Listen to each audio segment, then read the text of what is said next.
नमस्कार, आप देख रहे हैं लाइव इंडिया न्यूज़। आपके साथ मैं हूं आसिफ सदकी। दोस्तों, लोकसभा चुनाव को लेकर के सरगर्मियां जो है पूरे देश भर में देखी जा रही है।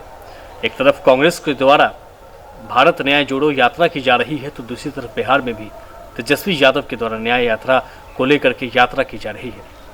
अभी कल ही परसों की बात है, तेजस्वी यादव महुआ पहुंचे थे और अपनी यात्रा में शामिल हुए थे और भारी भीड़ देखने को मिली थी।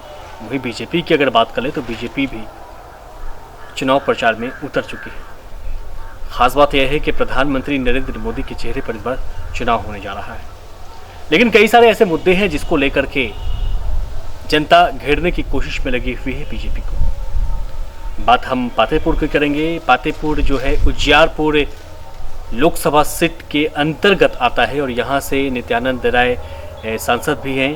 और इस बार जो है यहाँ का क्या माहौल है, बीजेपी के नगर अध्यक्ष हैं हमारे साथ सुनील कुमार सिंह जी, उनसे सीधा बातचीत करते हैं कि क्या माहौल है खास करके पातेपुर में। सुनील जी, आपका लाइव इंडिया न्यूज़ में स्वागत है। धन्यवाद। बीजेपी को लेकर के जिस तरह का इतिहास रहा है पातेपुर में, विधानसभा की अगर हम बात करते, पहले विधानसभा से शुरू करते हैं, तो लगातार एक बार बीजेपी होता है तो एक बार राजद होता है। इस बार बीजेपी है, अगली बार की क्या रणनीति है और कितना मजबूत हो पाया है पातेपुर में बीजेपी? कमान आप ही लोग के हाथों में होती है। जो इतिहास की आप बात कर रहे हैं वो पहले समस्तीपुर और उजियारपुर में भी था, जो एक बार विधायक या सांसद चुनाव जीतते थे और दोबारा नहीं जीतते थे। लेकिन भारतीय जनता पार्टी इस इतिहास को तोड़ने में सफल रहा और माननीय नित्यानंद राय जी दोबारा चुनाव जीते। और मेरे समझ से अभी जो लोकप्रियता यहाँ के स्थानीय विधायक लखेंद्र कुमार रोशन जी का है, उस सारा इतिहास को खत्म करते हुए दोबारा चुनाव जीतेंगे।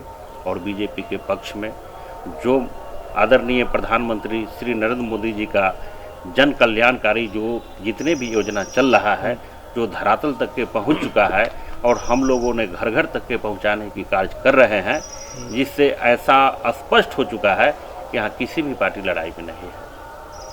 भारतीय जनता पार्टी की आंधी चल चुका है। आज भी आंधी बरकरार है 2014 से। आज भी आंधी बरकरार है और 2014 नहीं, 2014 से बहुत ज़्यादा आंधी है इस बार क्योंकि 2014 से ज़्यादा प्रधानमंत्री द्वारा जो भी योजना चलाया गया, जैसे प्रधानमंत्री गरीब कल्याण योजना, जनधन योजना के माध्यम से लाखों लाख महिलाओं के खाता खुला और राशन कार्ड का जो है से अधिक व्यक्ति को जो छूटा हुआ नाम था वो नाम भी जुटा। उज्ज्वला योजना के माध्यम से घर घर गैस सिलेंडर पहुंचाने का काम किया गया। हम लोगों के लिए गैस सिलेंडर का दाम भी महंगा हुआ। गैस सिलेंडर के दाम अगर महंगा हुआ तो आप 2004 में चले जाइए।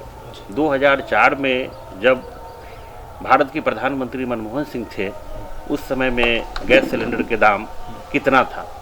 और उसके अलावे फिर जब नरेंद्र मोदी की सरकार आया तो उस समय में भी तुलना कर दीजिए कि महंगाई कोई ज़्यादा बढ़ा नहीं है। जब आपको सिस्टम ग्रोथ करेगा तो स्वाभाविक है कि कुछ ना कुछ महंगाई बढ़ेगा ही। लेकिन जिस अनुपात में वर्ल्ड में अन्य जो देश है वहाँ महंगाई जो बढ़ा, कितना देश तो दिवालिया हो गया, उसके अपेक्षा भारत में महंगाई कुछ भी नहीं बढ़ा है। अगर महंगाई बढ़ा है तो लोगों में सशक्त हुआ है, आर्थिक स्थिति मजबूत भी हुआ है, लोग संपन्न भी हुए। पेट्रोल 100 के पार चला गया, तो पेट्रोल 100 के पार, सिलेंडर 1000 के पार चला गया, सिलेंडर 1000 के पार चला गया। जीएसटी भी लग रहा है। तो जीएसटी अगर लग रहा है, मान लीजिए, तो वो तो एक सिस्टम है जीएसटी का। किसी प्रदेश में जीएसटी कम लग रहा है, कहीं ज्यादा है, उसमें कुछ राज्य सरकार का भी अंश होता है। पेट्रोल अगर है तो किसी प्रदेश में पेट्रोल जो है कम है, वहाँ राज्य का अंश ज्यादा है, कहीं जो है से मतलब अधिक है। तो ये सब कोई जनता की नज़र में ये सब कोई मायने नहीं है। जनता सिर्फ देख रहा है कि विकास मतलब कि क्या हुआ।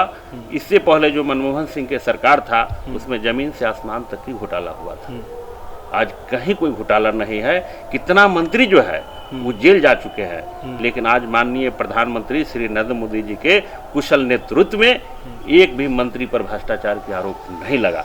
विपक्ष वाले तो हमेशा बोलते हैं कि प्रधानमंत्री नरेंद्र मोदी के ईडी जो है तोता है, उनके इशारे पर काम करते हैं, इसलिए तो जेल जा रहे हैं विपक्ष के लोग। तो विपक्ष के लोग पहले ये बतावे कि हाई कोर्ट के चीफ न्यायाधीश ने किसके शासनकाल में बोले थे कि ईडी और सीबीआई जो है वो केंद्र सरकार की तोता है।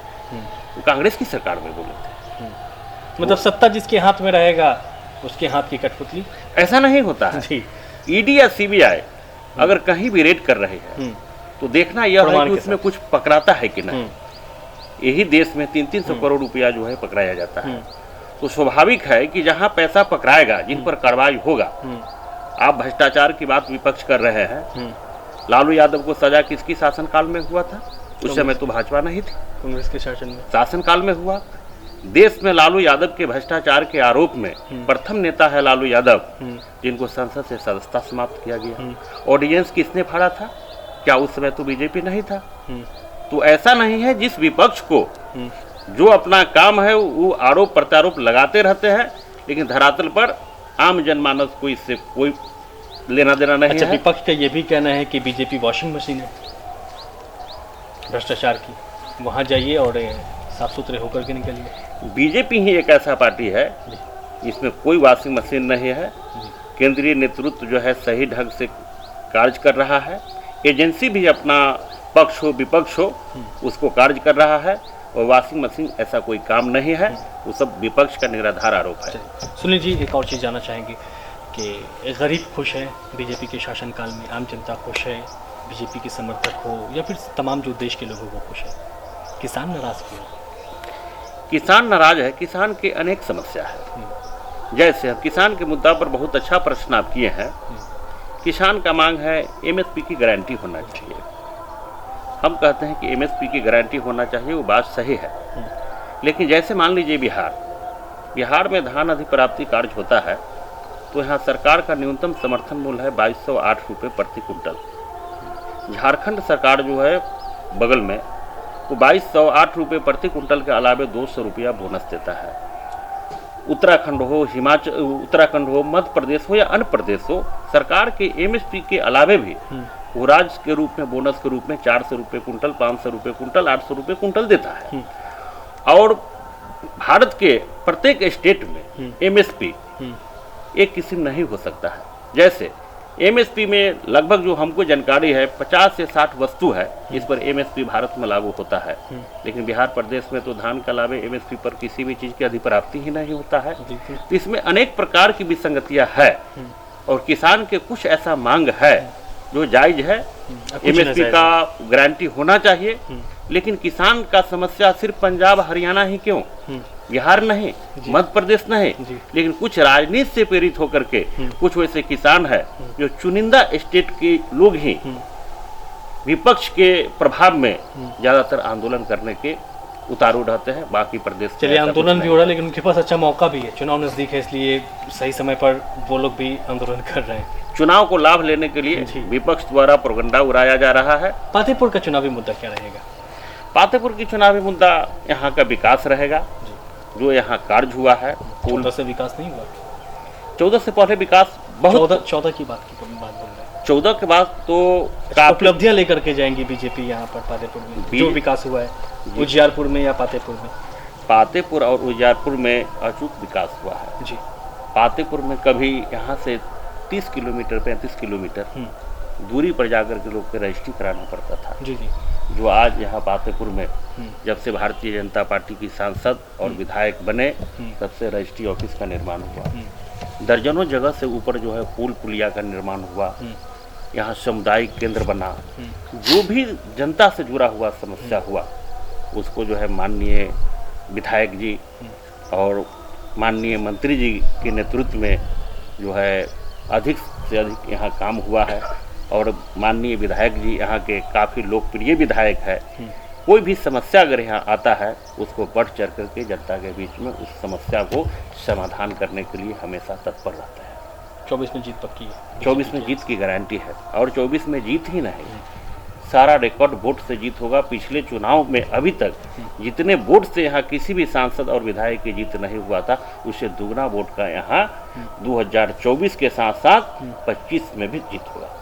चलिए, तो ये थे सुनील जी, बीजेपी के नगर अध्यक्ष हैं पातेपुर से, और बता रहे थे कि बीजेपी जो है यहाँ पर मजबूत रणनीति के साथ काम कर रही है और पातेपुर उजियारपुर में जिस तरह का विकास हुआ और उसी विकास को लेकर के यहाँ की जनता जो है वो गदगद दिख रही है। और यही कारण है कि दावे के साथ ये कह रहे हैं कि 2024 के लोकसभा चुनाव में यहाँ से बीजेपी जीतेगी और 2025 में भी यहाँ से विधायक जो है बीजेपी के ही जीतेंगे। अब देखने वाली बात यह है कि जनता का मूड और मन मिजाज क्या है बीजेपी को लेकर के, ये तो चुनाव परिणाम में ही पता चल पाएगा।